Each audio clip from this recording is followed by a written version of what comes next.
Saludos hermanos e hermanas gnósticos. Aqui é Luciano Caires, sou de Brasil. Apresentamos aqui no canal Gnosis en la Práctica esta obra maravilhosa, profunda e totalmente gnóstica que é el Bhagavad Gita hindú. Assim como outras obras sagradas da antiguidade, graças à gnosis revelada por Samael Aun-Weor, somos capazes de compreender sus postulados, además de ser más un ejemplo de que la sabiduría universal es la misma, se revestiendo de diferentes formas y ropajes según la época y las culturas que poblaron nuestra raza aria.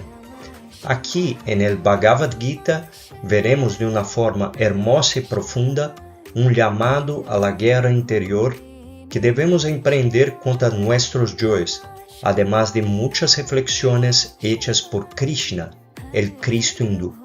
Al fondo se escucha el mantra Om Namah Shivaya, que significa me inclino ante Shiva, mi divino ser interior.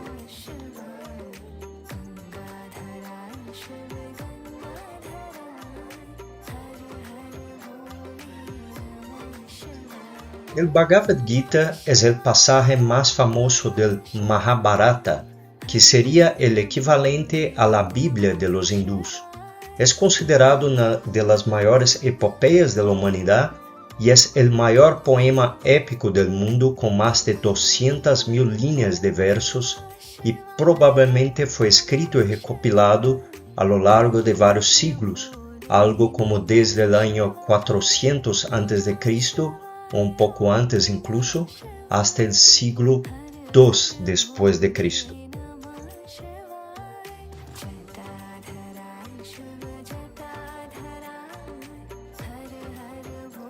El Mahabharata narra la épica disputa por el trono de Hastinapura en el norte de la India entre dos ramas de una misma familia, los 5 virtuosos hermanos Pandavas y sus 100 primos, los Kauravas.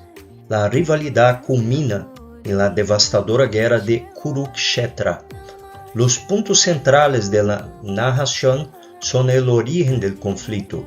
Los Kauravas, cegados por la envidia y la codicia, recurren a artimañas como un juego de dados amañado para exilar a los Pandavas y usurpar el reino. Después de que los Pandavas cumplieron sus años de exilio y regresaron reclamando por derecho a su territorio, fracasan las negociaciones de paz y la guerra se vuelve inevitable. Y es en ese contexto que ocurre la guerra de Kurukshetra. La batalla dura 18 días y diezma la mayor parte de los guerreros de ambos bandos. Justamente son 18 libros que cuentan esa epopeya. Es en el libro 2, por ejemplo, titulado Sabha Parva, que ocurre el juego de dados amañado y el exilio de los Pandavas. Las negociaciones de paz ocurren en el 5º libro, Udyoga Parva, y el manuscrito del Bhagavad Gita se encuentra en el 6º libro de los manuscritos de este gran libro titulado Bhishma Parva, y es cuando se inicia la guerra de 18 días. Llama la atención el libro 10, que es llamado de Sauptika Parva, el libro del masacre nocturno, conocido como ataque a los Pandavas adormecidos. Y por fin, en el libro 18, tenemos el Svargarohana Parva, que es el libro de ascensión al paraíso de los Pandavas. Y el Bhagavad Gita, dentro de todo ese contexto del Mahabharata, narra el diálogo entre Krishna y Arjuna en el inicio de la guerra de Kurukshetra, donde Krishna instruye y enseña a Arjuna. Se hizo popular por la sencillez de sus enseñanzas, donde Krishna habla sobre los 3 yogas del deber y la misión del alma en la creación, entre otras cosas. Pero Krishna actúa en otros contextos del Mahabharata, realizando cosas fantásticas, actos mágicos, así digamos, actuando como un dios o semidios. Y es así que empieza el Bhagavad Gita. Justo antes del inicio de la decisiva guerra de Kurukshetra, el guerrero Pandava Arjuna entra en crisis moral al ver a parientes de ambos bandos a punto de matarse entre sí. Dos enormes ejércitos se han reunido para aniquilarse mutuamente.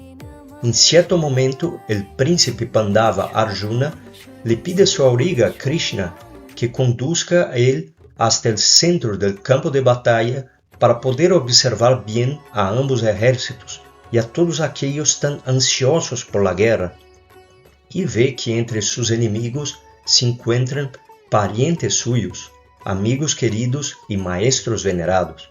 No quiere luchar para matarlos y por ello se siente invadido por la duda y la desesperación en el campo de batalla.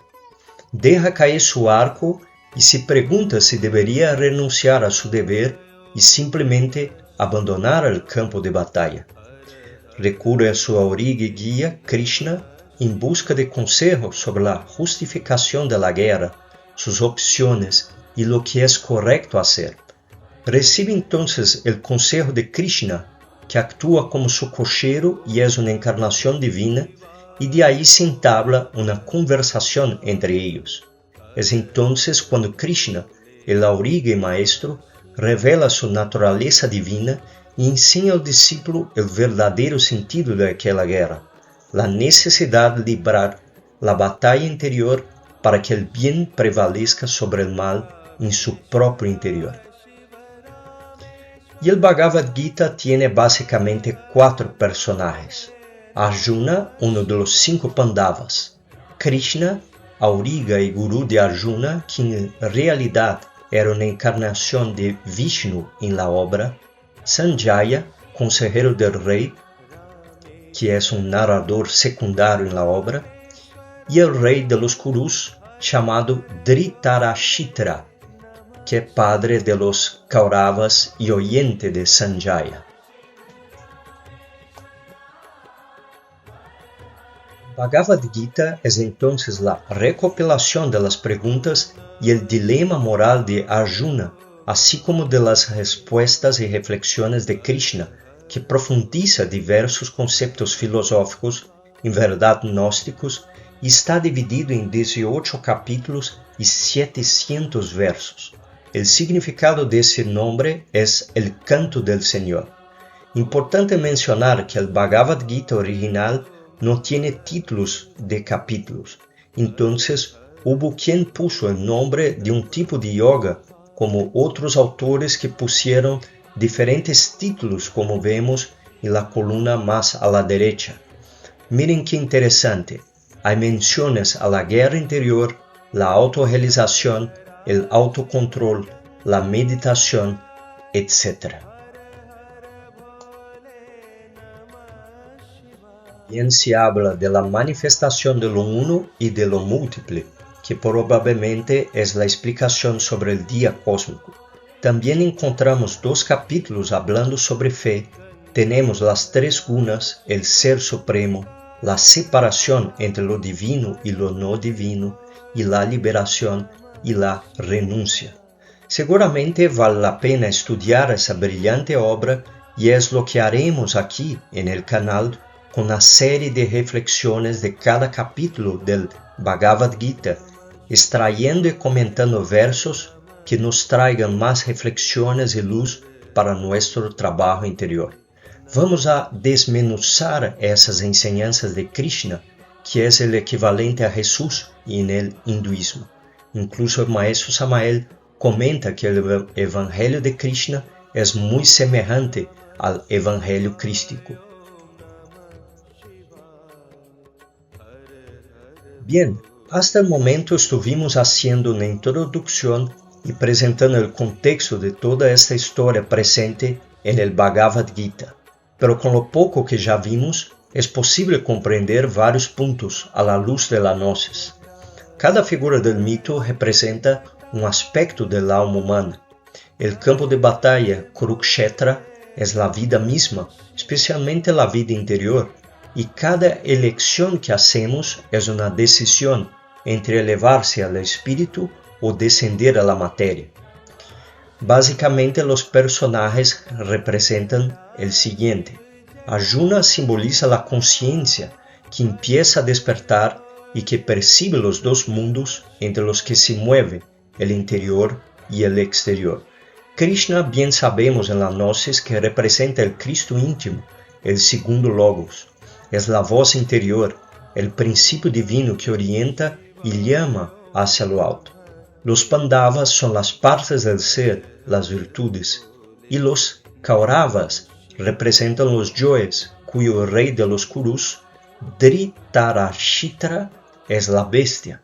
Podemos decir que el Bhagavad Gita o mismo el Mahabharata retrata el drama del alma humana en busca de sí misma. La batalla exterior es una metáfora de la lucha interior entre las virtudes y los vicios, entre la luz y la sombra, entre el espíritu y la materia, o en términos más gnósticos, entre los yoes y el ser. ¿Se acuerdan que comentamos hace poco sobre los capítulos del Mahabharata? Primero tenemos que los Pandavas, que son las virtudes, fueron engañados en un juego de dados y expulsos del reino. Eso guarda paralelo con la caída de Pist-Sofía, cuando se identificó con la falsa luz que venía del caos, o mismo la caída angélica. Después empieza la batalla de Kurukshetra, que es la guerra interior que debemos emprender, y allá en el capítulo 10 una tragedia. Los Pandavas son masacrados en la noche por estar dormidos, una alusión a la caída probablemente sexual en medio del intento de se liberar del ego. Pero al final del libro tenemos el gran viaje, que es el ascenso de los Pandavas al Himalaya y por fin la ascensión al paraíso. No he leído el Mahabharata porque es gigantesco, pero me parece una alusión a las tres montañas y a la liberación del alma del samsara. A pesar de que durante la guerra hubo una enorme destrucción de valores, los Pandavas se llevaron la victoria. Al finalizar la riña, nació el Kali Yuga, que es, como sabemos, uno de los 4 ciclos hindús del universo, siendo la cuarta y última edad de la humanidad, donde los valores y las ideas nobles se desmoronan y los hombres se dirigen rápidamente hacia la disolución completa de la moralidad y la virtud en general, que es lo que estamos viviendo ahora. Así que toda esa epopeya es pura gnosis, contando cómo caímos en la creación y nos apuntando el camino para regresar al ser, siendo que en el Bhagavad Gita encontramos lecciones de Krishna que nos enseñan el camino para nos liberar del ego. El Gita sintetiza el funcionamiento de la existencia a través de las leyes del Dharma, visto aquí como el orden cósmico, y del Karma, que es la ley de causa y efecto. El Dharma, para los hindús, es el camino que conduce de vuelta a la unidad. Y miren eso, el Karma es en realidad la fuerza que corrige nuestros desvíos, no como un castigo, sino como una pedagogía del alma, según ellos. Y el maestro Samael también nos explica de esa forma cuando nos dice que el karma es una medicina. Entonces, el dolor, lejos de ser un castigo, es un recordatorio de la verdadera naturaleza de las cosas. Cuando se comprende algo, eso se convierte en un instrumento de la conciencia que adquiere la sapiencia del pecado o del mal. Ya sufrir sin aprender significa permanecer en el mismo punto, mientras sufrir con conciencia, con esa comprensión, es crecer espiritualmente. Podemos decir también que el Dharma aquí en ese contexto es más bien como una llamada interior, una vocación del ser, una misión del alma. El Dharma es una especie de virtud de ver hacia lo correcto, es actuar en beneficio del alma.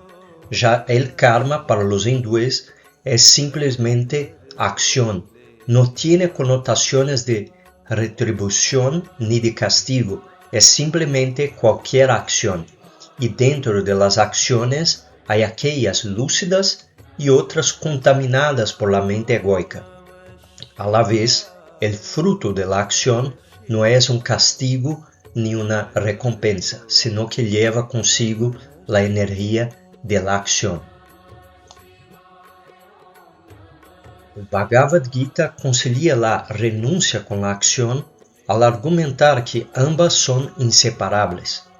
Al seguir el propio Dharma, uno no debe considerarse a sí mismo como el agente de la acción, sino atribuir todas sus acciones a Dios, al ser.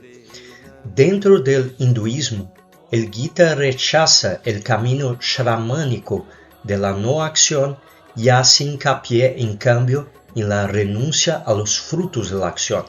¿Y qué eso significa? Uno debe hacer lo correcto porque ha sido determinado que es correcto, afirma el Gita, sin ansiar sus frutos, sin preocuparse por los resultados, las pérdidas o las ganancias. Y añade que los deseos, el egoísmo y el ansia de frutos pueden alejar a uno de la vida espiritual. Eso tiene un paralelo importante con la gnosis. Aquellos que avanzan en el camino puede ser que se conviertan en unos mitómanos, llenos de autosuficiencia y terminan por se olvidar de su ser. Ese es un ejemplo de ansiar por los frutos de la acción, se creer un Dios, ser idolatrado, adorado, maestro fulano de tal, pero uno se olvida que todo lo que hacemos de bueno viene del ser. O sea, tenemos que tener el desprendimiento suficiente para nos volver simplemente instrumentos del ser, expresar sus valores y ya está. Mientras que los Upanishads se refieren al yoga como el yugo o el control de la mente, representado aquí por el Raja Yoga, el Bhagavad Gita introduce los famosos 3 tipos de yoga, que son el conocimiento jnana, la acción karma y el amor bhakti.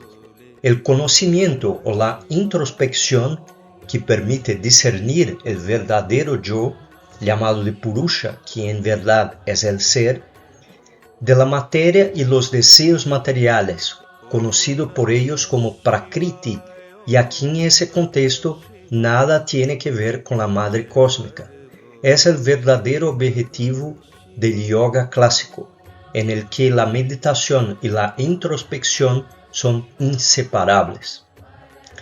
Además, el Gita rechaza el camino budista y jainista de la inacción, haciendo hincapié en cambio en esa renuncia a los frutos de la acción que acabamos de comentar y en la devoción a Krishna. Krishna enseña a Arjuna lo siguiente: nunca ha habido ni habrá un momento en el que yo, tú o estos príncipes de la tierra dejemos de existir. Y eso es porque el alma es eterna, siendo que el nacimiento y la muerte son ilusiones de la forma. Así la guerra exterior no es más que un juego de apariencias en el que se entrenan las virtudes para nos llevar de vuelta al ser. Y la verdadera conquista es interior, porque más grande que vencer a 1000 hombres en batalla es vencerse a uno mismo. ¿Y cómo actuar en un mundo ilusorio como es ese mundo mayávico? El Gita enseña el principio de la acción recta, representada pela guna sattva. Actuar con conciencia, sin apego a los frutos de las acciones. El valor de la acción reside en la pureza de la intención y en la humanidad del gesto, no en el resultado obtenido. Entre el exceso impulsivo simbolizado por la guna rajas y la inercia perezosa que es la guna tamas, la sabiduría reside en el equilibrio entre ellas. a lo largo de los estudios del Bhagavad Gita, vamos a hablar más sobre las 3 gunas. Y en la obra, Krishna anuncia, siempre que el mundo decae en virtud y justicia, yo vengo y me hago hombre entre los hombres. Todos los grandes maestros, Cristo, Buda, Hermes y tantos otros, expresaron la misma verdad, la llamada de la divinidad para que el hombre regrese a su verdadera realidad, que es su ser.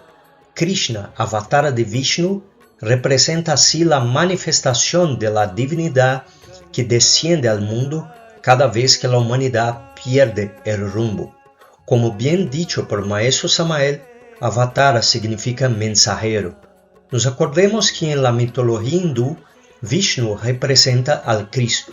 Y como sabemos, Krishna es el equivalente a Jesús entre los hindúes.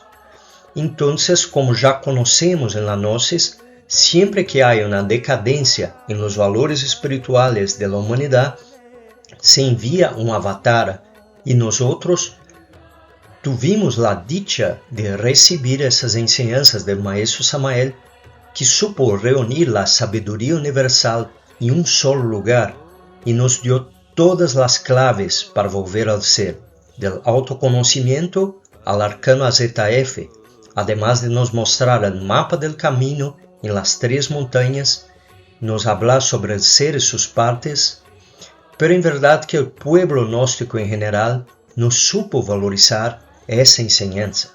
Quantos desastres encontramos em ciertas instituciones que quemaram almas, que a la vez no tuvieron el discernimiento suficiente para comprender la gnosis, que no son esas personas de las instituciones. La gnosis que es completa, sí señor, aquí hay todo lo necesario para uno avanzar en ese camino, no hay que buscar en otros lugares. Si uno no avanza es porque falta algo, falta ir más allá de los conceptos. Así, hermanos y hermanas, todos nosotros tenemos que estar siempre revaluando la gnosis y dar gracias a Maestro Samael y a nuestro ser, que nos permitió encontrar el camino en esta existencia, pero no con vivas y oraciones llenas de fe. Todo eso es muy bonito, pero seguramente el Maestro y nuestro ser quieren que nosotros demos la nota, que nosotros sigamos su ejemplo y pongamos la gnosis en la práctica. Esa es la mejor forma de agradecerles. Y el Maestro Samael conocía el Bhagavad Gita y lo ha citado en varias de sus obras. Conocimientos como la doctrina de los pocos, o el ser inmutable y eterno, que se reviste de un nuevo cuerpo cuando el viejo está desgastado, o sea, el eterno retorno de todas las cosas. Así que no debemos temer la muerte, tampoco apegarnos a la vida. Estamos sujetos al karma y también a la voluntad del ser, que puede nos sacar de ese escenario cuando quieran. Así que es mejor hacer nuestro trabajo interior bien hecho y nos preparar para la muerte, como enseñamos en los estudios de la imitación de Cristo.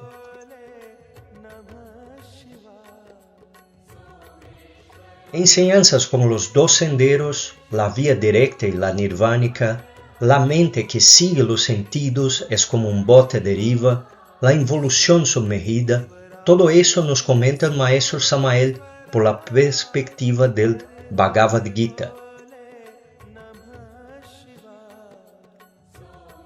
Tenemos también menciones a la batalla contra el ego y el dominio del mundo mayávico a través de la voluntad, así como las 3 gunas.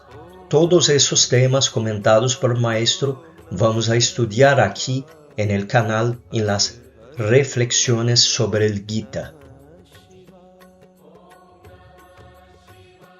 Encontramos hasta una relación con el arcano AZF, como vemos en la citación de la ciudad sagrada de las 9 puertas en el Bhagavad Gita, y el significado de la batalla de Arjuna contra sus amados parientes, que como vimos, nada más son que nuestros queridos yoes, entre comillas, obviamente. Después, Aquellos que quieran podrán también profundizar en cada uno de esos capítulos citados por el maestro Samael.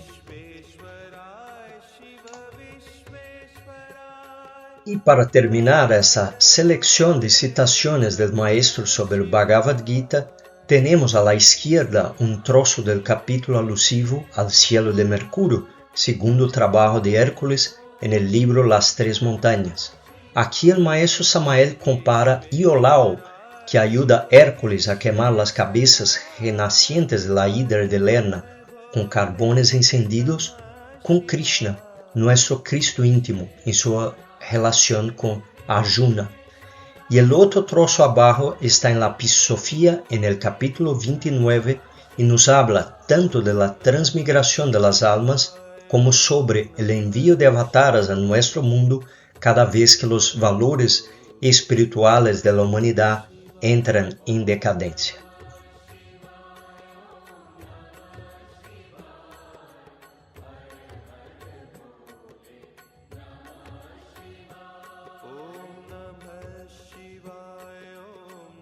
Y terminamos esa introducción a los estudios del Bhagavad Gita hindú, invitando a todos a seguir las reflexiones de cada uno de los capítulos. Serán seleccionados extractos de la obra, capítulo por capítulo, que serán analizados a la luz de las gnosis de Samael Aun Weor. Que esta obra milenaria sirva de impulso a todos para emprender esa batalla interior contra nuestros yoes, a través de mucha reflexión y comprensión sobre lo que realmente es la vida, actuando siempre en beneficio de nuestra alma y siguiendo ese Dharma hindú, ese deber virtud hacia lo correcto, además de renunciar a los frutos de la acción sin preocuparse por los resultados, las pérdidas o las ganancias, renunciando al deseo, al egoísmo y de se jactar de cualquier cosa, sino atribuir todas nuestras acciones a Dios, a nuestro ser. Todo eso vamos a profundizar en esos estudios del Bhagavad Gita. No se lo pierdan. Gracias por su audiencia. Ayude a compartir la enseñanza gnóstica de Samael Aun Weor plasmada en esos videos. Si él es el mensajero de la nueva era de Acuario, yo soy solamente su fiel servidor, buscando que su mensaje llegue a otros hermanos y hermanas gnósticas a fin de que todos nosotros podamos reevaluar la gnosis y ponerla en práctica. Hasta el próximo episodio del Bhagavad Gita. Paz inverencial.